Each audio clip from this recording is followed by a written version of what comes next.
Good morning, friends. Welcome to another section of With All the Rights, con todo el derecho. We're in the beautiful city of San Juan, Puerto Rico. This is the Commonwealth of the United States.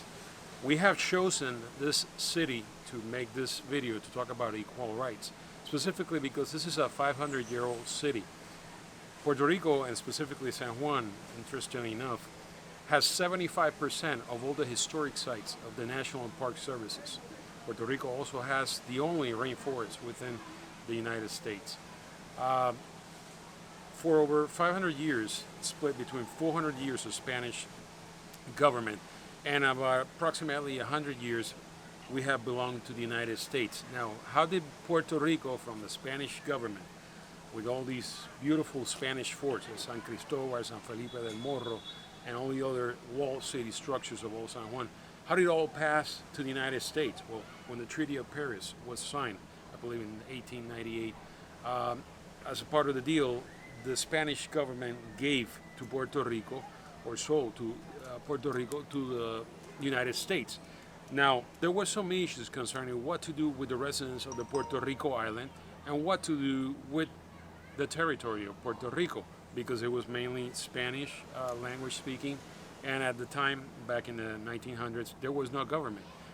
Basically a military occupation of Puerto Rico, and they had a government that was appointed by the President of the United States. In 1901, the United States basically determined that Puerto Rico was unique as a non-incorporated territory. The rights that are in the Constitution would only apply some of them, not completely, because we were not yet a state of the Union. And the situation was kind of complex at the time. There was no elected government in Puerto Rico. Over the years, a lot of things were done to help the government of Puerto Rico get established, including a specific law, which is the Puerto Rico Federal Relations Act, which outlines what this relationship between the Puerto Rico and the United States would be. As a result of this, back in the 1950s, the federal government enacted or amended these laws to allow Puerto Rico to approve its own constitution in 1952, and it has its own government, the Commonwealth of Puerto Rico, what we call Estado Libre Asociado of Puerto Rico. Basically, we were able to elect the three branches and select three branches of government. Now, uniquely in Puerto Rico, we also have federal presence. We have the Federal Puerto Rico District Court. We have the Bankruptcy Court, we have the US Postal Service, and we have we use the same amount of currency as the United States, and we're all US citizens. I would title this section today as Foreign in a Domestic Sense, and this using a phrase that was taught to me by Dr. Ramirez Fort, because we're advocating for the civil rights of the people of Puerto Rico to be equal to all US citizens. Now, we're US citizens by birth. As part of the Puerto Rico residents and U.S. citizens, there's no reason why our rights as U.S. citizens should differ from the location where we are. This is a situation that aggravates, residents in Puerto Rico, because right now, as it stands, we're all, 3.2 million U.S. citizens that are in this island. We don't have the same equal rights as U.S. citizens have over the mainland. We have veterans who have been in active combat from Puerto Rico, U.S. veterans who don't get the full benefits because they chose to live within the territory of Puerto Rico, which is part of the U.S. We have federal employees that don't have the full rights that other federal employees have on the mainland. We also have don't have the right to vote, elect members of Congress that have voting power, or the President of the United States. He's the commander-in-chief of these veterans. We don't have the same rights in terms of appropriation of funds for specific programs like supplemental social security benefits. This is a situation that was calling to the attention this past week with the decision that came down from the Supreme Court, U.S. versus Baello, which basically essentially said that in Puerto Rico, people in Puerto Rico would not be entitled to the same supplemental social security benefits as those that were in the States. Now, Mr. Baello was a resident apparently in New York. He was receiving Social Security supplemental benefits, chose to move to Puerto Rico, and the benefits were discontinued because he chose a different location. Now, this doesn't make any sense. Why?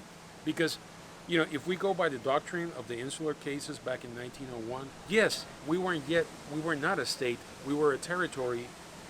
They were choosing whether to give us citizenship, which we were eventually given. They didn't know what to do. There was no government. So they weren't sure if all the constitutional rights and fundamental rights should apply or not yet to this territory. Now, fast forward to 2022, we have our own constitution, which was approved in 1952, which outlines basically a compact, an agreement between the United States and Puerto Rico. There's a presence of the United States here. We're all U.S. citizens, and I will show you. This is my United States passport, and it states my nationality, United States. Yet I'm a resident of Puerto Rico. But not long ago, I lived in the state of Florida for 15 years. I went to high school to the state of Florida. I was able to, or privileged to participate in the elections of the President of the United States when I lived in Florida. Yet when I chose to relocate to Puerto Rico for family reasons, I lost that right. Well, Mr. Baello had the right to get supplemental Social Security benefits when I lived in New York. He chose to come back to Puerto Rico. All he had to do was get on a plane. He didn't travel to a foreign country. He came here, and he chose that, and he lost that right. The Federal Relations Act of Puerto Rico outlines what the relationship is with the U.S. and Puerto Rico. Now, we should look at this law. It's a special law that indicates how this relationship has worked or will work for the next years. Now, it establishes two basic principles. One, Section 48 U.S. Code 734, which outlines that the laws approved by Congress will have the same full force in the United States mainland as it does in Puerto Rico, the same. And Section 48 U.S. Code 737, which states that the rights of citizens in Puerto Rico will be respected to the same extent as if Puerto Rico were a state of the Union. Now, this is federal law, and I'm showing a copy of the law. Now, the question we need to ask ourselves, how come if a U.S. citizen decides to move to Puerto Rico and live here, they're entitled to less benefits? They lose the right to vote for President of the United States or elect voting members in Congress. They lose the right to receive Social Security supplemental benefits, and veterans also receive less benefits, and even federal employees that decide to work in Puerto Rico. So we need to make sure the situation gets corrected, and all the fundamental rights of U.S. citizens are respected regardless of the location where they are. Now, as an attorney, as a federal trial attorney, I'm admitted to the Federal District Court of Puerto Rico. I'm also admitted to the U.S. Supreme Court and the Court of Appeals. I fight for the civil rights of people, and specifically all U.S. citizens, not just for Puerto Rico.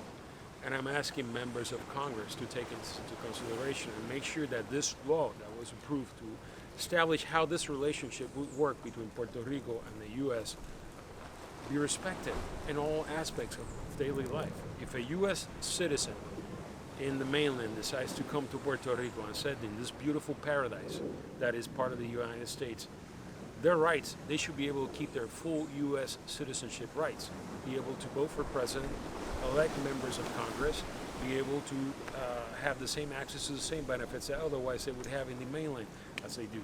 So please pay attention, and this is a very important issue for us here in Puerto Rico, particularly for we're looking forward in the future. If we want to have better relationships with the United States, make sure that Congress understands that U.S. citizens, regardless of their physical location, whether they're in Puerto Rico, France, in outer space, in the space station, they have the same basic fundamental rights as U.S. citizenship, and they should not be deprived of the exercising their equal rights. So, thank you for listening to this program, and we hope to see you next time.